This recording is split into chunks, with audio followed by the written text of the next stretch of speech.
Hi, I got a Modern Times beer for the first time in a long time. It's a Stovepipe 19.2 ounce can of Booming Rollers, double dry hopped. It was canned August 14th, so this one is just, well, it's probably about 4 weeks old.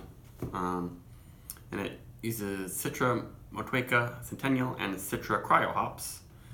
And pretty standard New England sort of stuff going on here. 2-row caramel and white wheat. So all the stuff sounds like the ingredients of a Trillium beer, but this one is not very hazy. They're not going for the all-out New England haze. I'm guessing that a lot of the last dry hopping is with the Citra Cryo. But let's just jump in here. I already opened it to share some, because there's plenty in here for the review. Very clear. Expecting it to be a little bit more hazy. Yeah, it's really interesting how these there are these double dry hop beers that aren't very hazy, even though I believe it was the New England's hazy beers that kind of pioneered the double dry hopping, or at least calling it that. I don't know. It'd be interesting to kind of look into that, have someone do a history. There is a little bit. It's unfiltered, but one of the clearest IPAs I've had in a while. It looks pretty good, not fantastic, but very, very nice.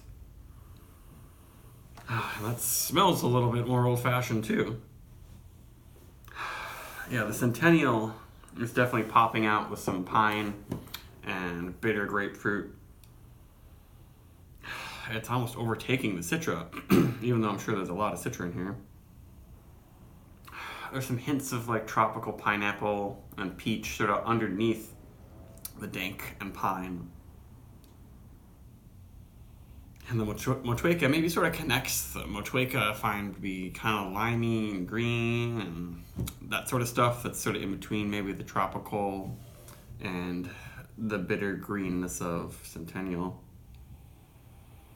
The final gravity of this is pretty low. It's 1.009, which if you know anything about gravity, the density of the sugars, if you finish that low, it's usually going to be a pretty dry beer.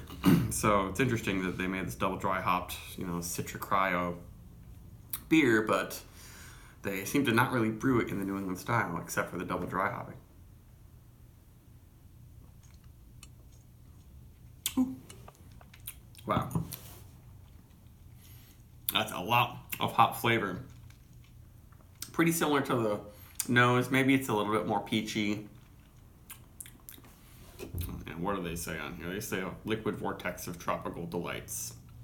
I don't know. I have to say that the Centennial is really sticking out. I do like Centennial in a lot of my beers, especially in the hazy New England stuff. But it seems like having it so dry and with so much, hopping and Centennial in there, it's seeming pretty old-fashioned. It seems a little bit like not quite West Coast, but more like Midwestern type, maybe like a Pipeworks IPA would be like this.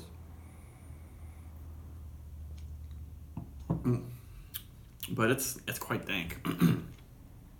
Pine, not quite. I don't know if I'm getting scallion. Oh yeah, a little bit of that. Yeah, it's not one of these double dry hop beers where you're like, really? It's double dry hopped and there's not that much aroma, it's not that intense. This is one of the most intense hoppy IPAs I've had in a while that is not super hazy.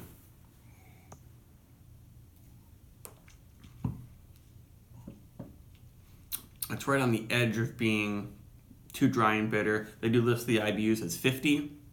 And it's not super high, like your standard West Coast Stone IPA or something like that. But quite dank in the nose that makes it seem like it's going to be more bitter in a way.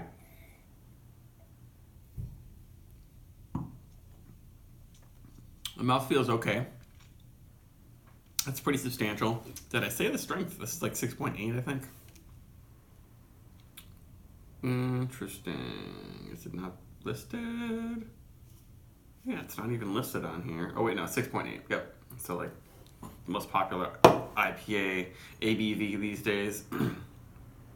It's about a medium body, but it's not really silky on my tongue.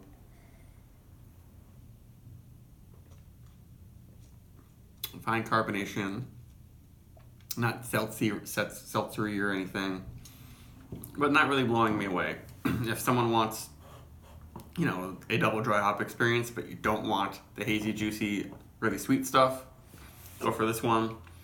If you want something that really is full of the dankness and also has some tropical stuff going on, this is a pretty good beer. Finishes really clean. I'm not going to buy another can of this. It's actually a little bit expensive, but they definitely threw a lot of hops in here. I'd be interested in how many pounds per barrel they used. I would probably be over 5 pounds, I'm guessing, at least. But, maybe close to a 4 for this beer. It's not exactly to my tastes, but I'm glad I picked it up. Bye.